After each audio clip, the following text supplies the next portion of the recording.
One thing that's been troubling many Nigerians is, look, it's bad enough that this budget is coming at this time, 6 months behind schedule. How soon do we expect the budget to kick in? Danjuma Goje, the chairman of the Appropriations Committee, actually said that the increments, were done in consultation with the executive. Does that mean then that there would not be any time wasted on the implementation of this budget? Yes, that is what we anticipate, because if you had looked at the previous 2 budget cycles that just passed away, there were allegations that the increments made by the legislators were not in consonance with what the executive wanted, and as a result of that, we had issues of budget padding coming up.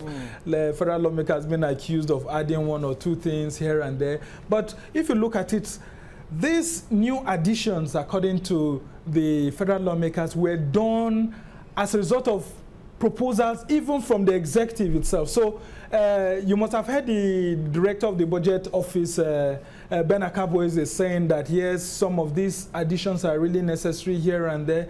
It means that for the first time we're having, both the executive and the legislature working together to ensure that there's no argument after the budget document is transmitted to executive for assent, and to ensure that there is no accusation of budget padding, and to ensure that there is quick takeoff of the budget. So that's what we hope to see right now. The only problem that may come may be from what the projects that the executive proposed, and then the projects that were eventually allocated this fund. Because for the fact that the executive proposed that some of this money should be pushed to certain sectors of the economy doesn't totally mean that the parliament will also go with them directly.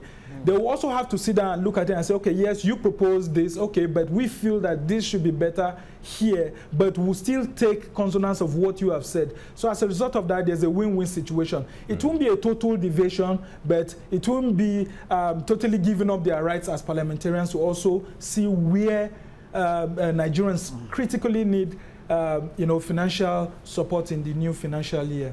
All right, let me stay with you, Sumner, before we come to Dr. Ikere here. Now, the National Assembly had complained during the period of the 6 months that the MDAs were not coming to defend their budget, their ministry budget, and all of that. And we had a directive from the president at the time, sometime in March or so, that the MDAs should, as a matter of urgency, if I give them ultimatum to defend their budget. Would you confirm that MDAs actually defended all their budgets before this was passed? No, not all MDAs defended their budgets. Even the Senate President, while he was giving his speech after the budget was passed yesterday, said that that remains a critical area that the executive and the legislature needs to make amends in the forthcoming budget, which is going to be like the last budget for this government before the elections. Before its tenure comes to an end. And as a result of that, he was surprised that despite the order by the Secretary to the Government of the Federation, Boss Mustafa, that all the MDAs should appear to defend their budgets in consonance with what President Muhammadu Buhari had directed.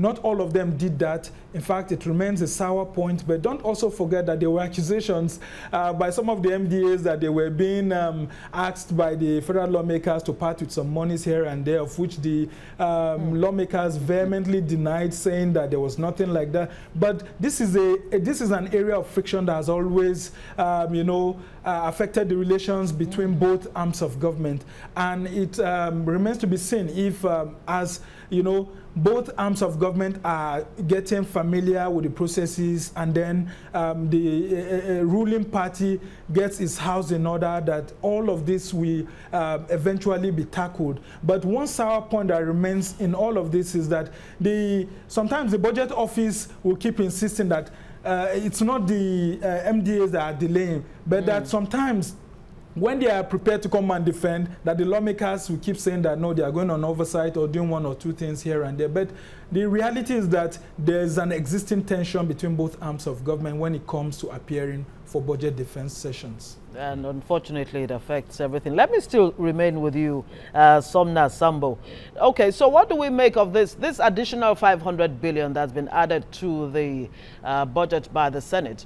Danjuma Goje actually said that the money will be spent on already earmarked projects identified by the appropriation committee. And like you said earlier, this might just be another point of crisis where the executive has also, you know, picked some projects to be financed. So how is this going to play out eventually? No, there's a seamless relationship here, because the thing is that the executive identified the areas that they wanted to push these monies to, and the parliament also identified the areas that they also wanted to push some of these monies into, and then there was like a balance. We'll give you some, and then you also give us some.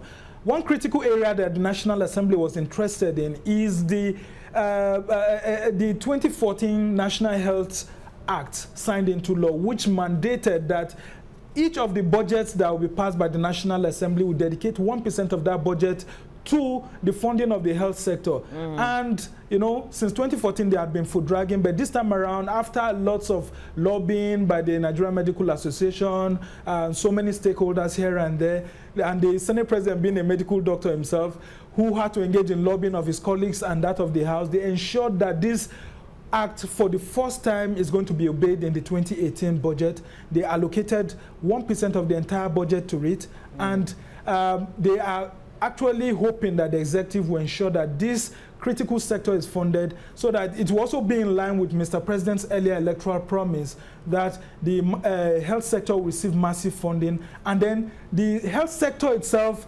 is even brought down. The attention is on the primary healthcare sector of the entire health sector, so to say, because the thing is that they feel that the payments for immunization, if you look at it, Gavi, that has been sponsoring Nigeria's immunization program, is threatening to leave, saying that Nigeria had moved into a financial level of taking care of itself. So they believe that Nigeria can finance its own immunization programs, such as polio, such as immunization for measles and all of that. So they were withdrawing their funding. So with this, we hope to see that the primary health care system in Nigeria is totally improved, and almost between 300,000 persons in each local government are being targeted to ensure that, you know, they receive massive attention. It is now left to be seen if the decision of the lawmakers to push these monies there will be reciprocated by the executive by ensuring total compliance with the new provision of the fiscal documents. Certainly, when it comes to the issue of primary health care,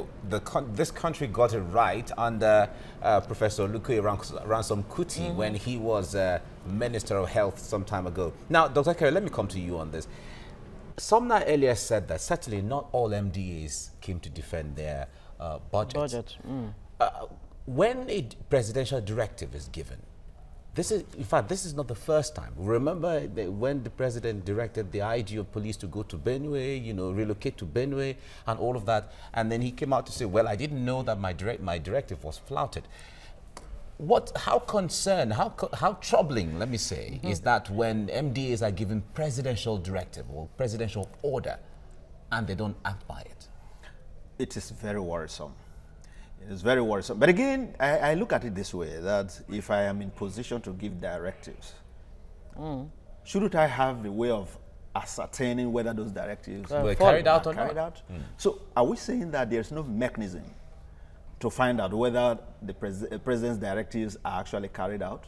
And if at the end of the day, it is clear that those directives were not, you know, acted upon, shouldn't there be some sanctions? So what happened to the IG? In the case of relocate to Benue and the man refused or chose not to. And on this particular issue, there was actually a clear, you know, instruction to the various MDAs. Go defend. I remember listening to Boss Mustafa, where he said he has directed in line with the president's position And at the end of the day, we are still hearing that some did not even appear. And the argument you get is that, oh, some legislators were demanding for kickbacks and all of that. So what happened to all the other MDs that appeared that defended their own? Are you saying they played ball? Did they do that? And if that is the rule, how come you didn't make any noise about it? That this is why we cannot appear before the National Assembly. There is this demand. At least we saw the case of Aruma Ote and those legislators. Yes. There. She made the point, and she was able to defend that position clearly, and those legislators were truly humiliated. So what stopped you from doing that? And how are we sure that even the one that you have allocated to your own segment or sector, that you have never factored in this kind of kickbacks for yourselves?